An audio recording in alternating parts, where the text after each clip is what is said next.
Hello humans, I'm 𝐋𝐢𝐧𝐤𝐬, and today we will be making a very early game workstation to get us started with the Create mod. But before any of that, a quick recap of what I did between episodes. I went for another mining expedition, but this time with the Neptunium gear. I honestly don't know if calling it Neptunian gear because it comes from Neptune's gifts, but then the material is called Neptunium, so it probably makes more sense to call it like that.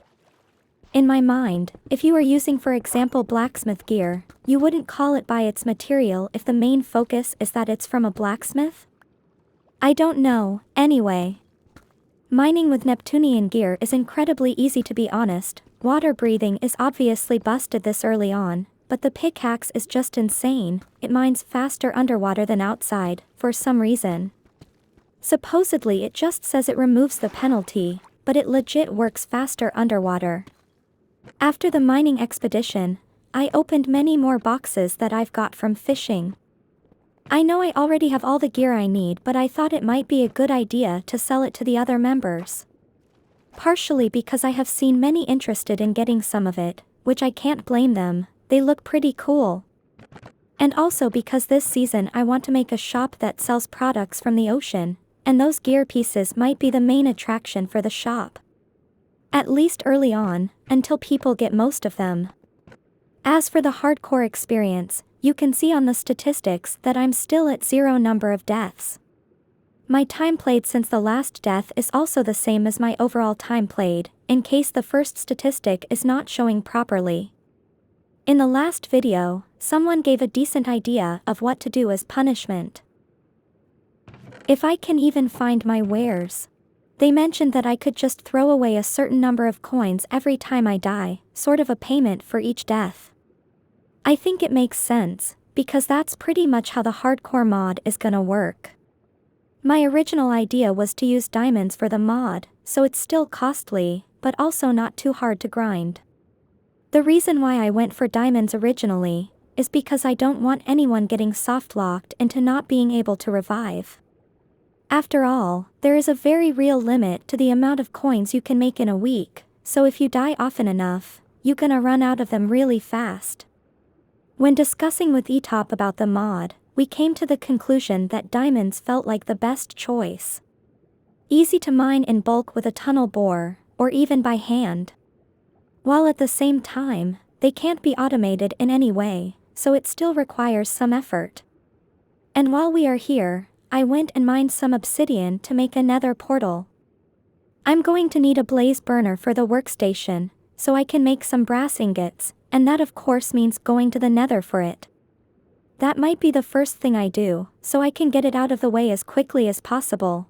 I have no interest in going to the nether once I have my blazes. Oh, by the way, look how many boxes I have already. Soon enough, I will have more of those than actual chests. If you are curious to see what I've got from them, this is all of the gear and ingots I have from aquaculture. Minus a few pieces that Damn got for themselves. Except for a few of them that I'm also using, the rest I will be trying to sell. We don't have a shopping district yet, and obviously people barely have coins yet, so I will be taking any decent offers I receive, anything that sounds interesting or that I might need. Now, what was I even doing? Oh right. Today we going to be making a workstation. Nether time, yes, nether. For that, we need flint and steel. And of course, I'm missing the flint part of the flint and steel. Silly bat. Where to put the portal is the real question now. Wouldn't it be funny to have the portal underwater? I was already making some room to build stuff in here. So why not use some of this space for the portal? I can probably just make a hole in the wall. And simply place the obsidian right here. I know what you are thinking. 𝐋𝐢𝐧𝐤𝐬, you are silly, this is never going to work. You can't light a portal underwater, and it will instantly break even if you manage to do it. But I have a couple of tricks we can use. This is where the portal is going to be. And it obviously looks impossible, unless I use a trapdoor in front. But the block where the portal should be, is already flowing water, since there is only one adjacent water source. So the idea is that the block in front of the portal also needs to be flowing water, and we need to force the direction of the flow so it doesn't go into the portal. It might sound like nonsense, but let me show you how it's done. Just need to smelt some cobble. I want to do this with stone bricks. It's honestly a really simple trick once you know about it, and it's how I'm going to contain water over large areas without having to wall it off, or use many doors and such. First, we need to place down some stairs at the bottom. This is what is going to contain the water flow. Oh, I forgot to bring another set of stairs. Well, that's awkward. Alright, now yes, we place another stair at the top where the flow is going to originate. We want to place a temporary block in the middle, so it's no longer a water source. And we want to block the sides too so it doesn't become a water source as soon as we remove the middle block. Lastly, we also need to temporarily block the water from affecting the flow. Now that we are on the other side, we want to waterlog the bottom stairs too. Place a temporary block in the middle so we break the water flow. And remove it so it flows again. Now we have a magic wall made of water. This is flowing water that cannot become a source, so it's going to prevent any water from spreading into the portal. You can see how even after removing the wall the water doesn't get inside. It's a really neat way of making water walls that won't spread further. The only issue is that we need to block the sides, so water sources don't spread, but it looks a bit bulky for the size I'm working on here. Editor 𝐋𝐢𝐧𝐤𝐬 here. While working on the video, I realized that it was harder to understand because of the little area we worked on. So I'm going to do the same on a much larger scale to make proper sense. Imagine this is your brand new underwater house. You spent hours on it, and it looks super cool, but it's missing an entrance. Removing a couple of blocks from the wall, it's going to flood the house, and having a door, it's not really that cool for an underwater house. So, the first thing we want to do is place a temporary wall where our entrance is gonna be.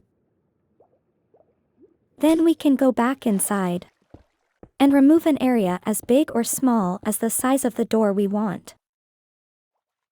Now we want to remove the bottom part of the door and place some stairs on it.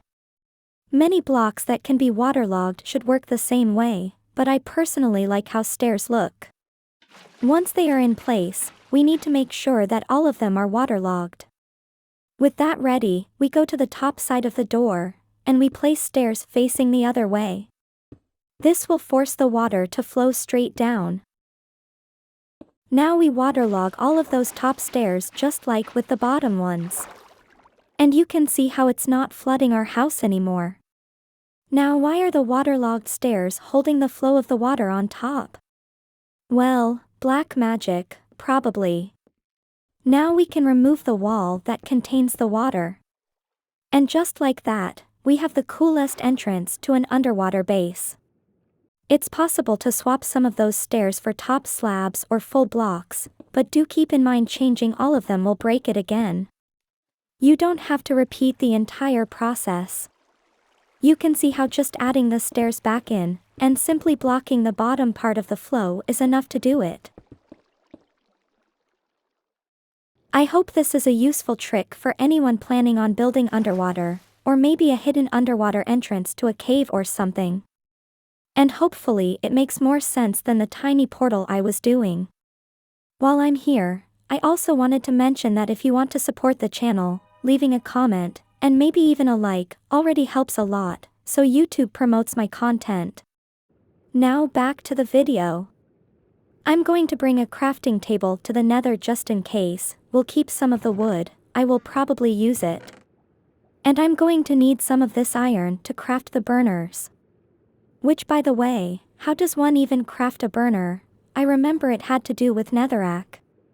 Oh, it's with iron sheets, not ingots. Well, that is awkward. I'm gonna need a press a lot sooner than I thought. That's fine, that's fine.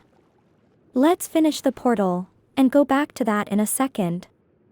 I've decided to use a magma block for the back of the portal. I think that should look pretty cool.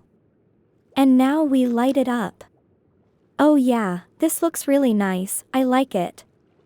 I went ahead and got myself some more wood, mainly so I can craft a couple of water wheels and make the press setup. I'm also going to make a little bit of andesite, because that's gonna be needed for the casings and all. There is no need for more materials, or a crazy setup, and I'm going to explain why not in a little bit. For now, let's craft a few shafts. We are going to need at least a couple water wheels. Should I make more? Nah. Just 2 of them will be enough. And of course we want to convert them to the big wheels. We are also going to need some cogwheels later on, so might as well get them already. And several more of the small cogwheels, since those are gonna be used to craft gearboxes. Now we get ourselves some strip logs of any wood we can get. And right-click them all with andesite alloy to manually make the casings. I think I have enough stuff to get going. I have shafts, made a few gearboxes. What else could we need? Almost forgot the depot and press also need casings. So let's get a few more of those. Then we craft a depot. 1 block of iron. And that also unlocks the press. Sweet, now yes, we have everything. Now we place the depot. Place the mechanical press. The water wheel at the back of it. And of course place some water too. I still have a decent amount of iron. Tell you what, I'm gonna use half of it for the burners. Ah yes, this is so amazingly fast, it's magnificent. While this is running, let me answer a couple of questions you might be having right now. Why running something so slow, and why barely making any materials? Well, the answer to both questions is about the same. Don't overdo it early on, it's not worth it. The goal today is to make a workstation, so plan ahead of time how you want to do it, and if you happen to need any machine until then, make it in the most basic way possible that you can remove in a second later on. If you ever played Factorio, you will know what I'm talking about. It starts with a small corner that you thought you would never expand on, and before you realize, you have a spaghetti factory in your hands, and there is no hope left other than to remove it all and start over. Obviously this only works if you eventually make the workstations, and not stay on the temporary machines until the end of time. That of course is just a suggestion. If other methods work for you, then go for it. To me, planning ahead of time and not overdoing the preparation steps, help me stay focused on the end goal and not get distracted in the process. Few years later. Alrighty, those are enough sheets, let's go to the Nether and find ourselves some blazes. I'm pretty sure that 𝐋𝐤𝐬 is on the fortress, at least he got an achievement a moment ago, I'll ask him about it. Look at all of those striders. I think the respawn mod is also causing a mess in here. I really need to look into it, see what's going on, this is getting out of control. Alright, sweet, 𝐋𝐤𝐬 is right there by the fortress, this should be a short trip. While we go there, I thought I would mention a few things that are in my mind that has to do with the server. Something that I find it really difficult is how to balance out the experience in a way that most people is happy. By that I mean, everyone wants different things, and obviously you can't please everyone, but you need to try to please as many people as possible anyway. For example, how to balance people that want to play completely alone, with those that want to play completely together in a group, and everyone in between those extremes. There is people that play really slow like me, but get quickly discouraged by how fast everyone else is playing. Or those who play incredibly fast and rush to get full netherite and all, but then get instantly burned out and lose all interest to play. And even when you figure out solutions to those problems, implementing them is very tricky, because more often than not, you need to become the villain of the server, someone who is just there to ruin the fun, even though all you're trying to do is avoid people from getting burned out too fast. It's like trying to tell a kid to not eat all the candy in one sitting, so they can enjoy it for longer and not get a tummy ache. With all of that, I don't mean to complain about the server. I'm very grateful for my community, and the people that play with me. It's just something that I think it's not very obvious when we think about servers. Selecting interesting mods, that also happen to be compatible with one another. That is just the easy part of the job. Managing to make it all work, that it has proper performance both in client and server, and dealing with the human component on top of all of that. That is the really tricky part of the job. Anyway, back to making a workstation. I have enough stuff to get us going. This is still going to be a temporary one, so let's pop down a couple of water wheels. Those of course are too slow, so first we want a big cogwheel in the main connection. And a small one connected to it. Then we cover the shaft with a casing. And we repeat the process. 3 times should probably be decent enough. I was already making it way too compact and overcomplicated, so decided to start all over. Instead, I'm going to use a couple of chain drives, one to each direction like so. Now a vertical gearbox into it. And a small cogwheel on top. If I can reach, of course. Then the last chain drive facing this way. So far so good. Then I think I'm going for a big cogwheel underneath. Or never mind, not using a big one there. Of course, it's connecting to that other big cogwheel, so that won't work. Tell you what, let's do the rest first then. The mixer will go up here on the small cogwheel. The press goes to this side on the chain drive. Depot for the press, basin for the mixer. Excellent.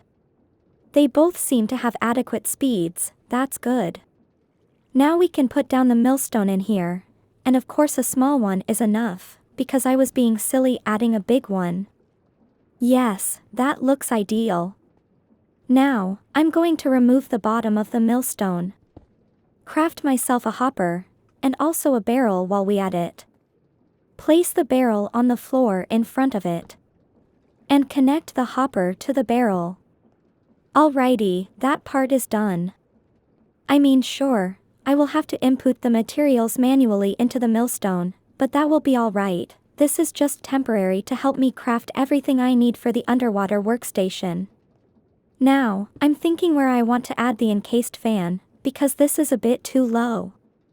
I had a great idea. I'm going to place a big cogwheel at the back of this. Then a small cogwheel connected to it, and that should make it 1 block higher. Alright, this is the perfect height, and the length I need. We craft a couple of depots. And a few more casings for good measure. Extend the platform 1 more block. And I think a gap of 1 is more than enough, so there goes the depot. And the next one with another gap of 1 in between. Only missing 1 last depot then. There we go. Now, we should contain the lava somehow. After some thinking I've decided to go for this thing, whatever this is. And I removed the wrong trapdoor. And now we can put the lava in its place. Sweet. We craft a campfire. And put it on the middle. Yeah, I kinda like this color. The last one is for water, so more trapdoors will be needed. And then we pop the water down, and boom, it's done. It reaches a bit more than necessary, but yeah, this pretty much does it. I mean, yeah, it's just a basic workstation. Maybe I can decorate this a little bit more. What do we have around? Oh, I know. What do you think? I mean, it's still pretty basic, but it looks quite alright, I would say. Can't do the washing recipes yet, because I need the crushing wheels for that. But now I can finally cook all of the ores I have been hoarding around. But look at it, I mean, how simple is this? Took no time to build, and is barely using any materials. With this, you don't need to worry about what machine do you need now. Just make one simple thing like this, and with it, work towards your real goal, and towards more complex and better machines. But like I said, if you plan on a workstation that has many things together, plan them all together, don't make one machine and keep adding new segments to it, it will likely end up being a mess. For next episode one need to start getting into mechanical crafters, which will allow me to get some crushing wheels. I'm going to also see how I can put a steam engine underwater, which should be pretty easy. I have this idea of making a different kind of workstation, at least different than anything I have done before. I was thinking, instead of making it all grouped together like a normal workstation, why not make each segment with 10 encased fans, which will provide the fastest production rates, and it will also encase the lava inside it, so it doesn't become obsidian. Then I could leave a big gap in between, and make another one of them, but with campfires or something. And then another one with something else on top maybe, because being underwater I can work with verticality a lot more. It's going to end up being a whole lot bigger and spacious, but being underwater means the movement between things is fairly easy and quick. At least for close range anyway. Once I have a trident with riptide it's gonna be even better to move around, and I could even use encased fans as a way of moving around my base. What do you think of this new idea? I'm really excited for it. I think it's gonna be a unique design. But that's going to be it for this episode. I hope the humans enjoyed it. It's been fun to make smaller progress videos that tackle the early stages a little bit more. I hope it helps those that are very new to the Create mod, and it maybe even gives some ideas to everyone else. Don't forget to subscribe if you haven't already, and I will see you all next time.